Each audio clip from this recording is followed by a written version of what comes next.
ભાવનગરના Chitra marketing yard ખાતે વેપારીઓની સુરક્ષા મુદ્દે ગંભીર ચિંતા ઊભી થયેલી જોવા મળી રહી છે। જે ભાવનગરના યાર્ડમાં એક વેપારી પર શખ્સ દ્વારા માથાકૂટ અને હુમલો કરાયાની ઘટના સામે આવી છે। જે આ બનાવ સમયે વેપારી પોતાની દુકાન પર હાજર હતા ત્યારે એક શખ્સે અચાનક આવી ઝઘડો શરૂ કર્યો હતો। વેપારીએ આરોપ લગાવ્યો છે કે હુમલાખોરે છરી બતાવી ધમકી પણ આપી હતી, જેના કારણે યાર્ડમાં ભયનો માહોલ ફેલાઈ ગયેલો છે। આ ઘટનાને લઈ વેપારીઓએ બોરતળાવ પોલીસ સ્ટેશનમાં ફરિયાદ નોંધાવી હતી। જે ફરિયાદના આધારે પોલીસે ગુનાની નોંધ કરી આગળની તપાસ હાથ ધરી। મારું નામ જાડેજા રાજેન્દ્રસિંહ છે અને હું માર્કેટિંગ યાર્ડમાં શાકભાજીની પેઢી ધરાવું છું, દુકાનધારક છું। મારી બાજુમાં જ એક પરપ્રાંતીય થડો કરીને બેસે છે ઘણા સમયથી, ચંદન એનું નામ છે, ચંદન રણજીતભાઈ।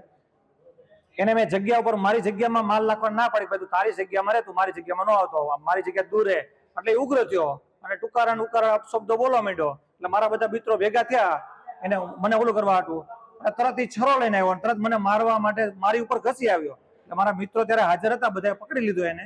એટલે આવું અવારનવાર થતું હોય છે અને આની મેં FRI પણ દાખલ બોત્રા પોલીસ સ્ટેશનમાં કરાવી છે। એટલે આવું ભવિષ્યમાં ન થાય।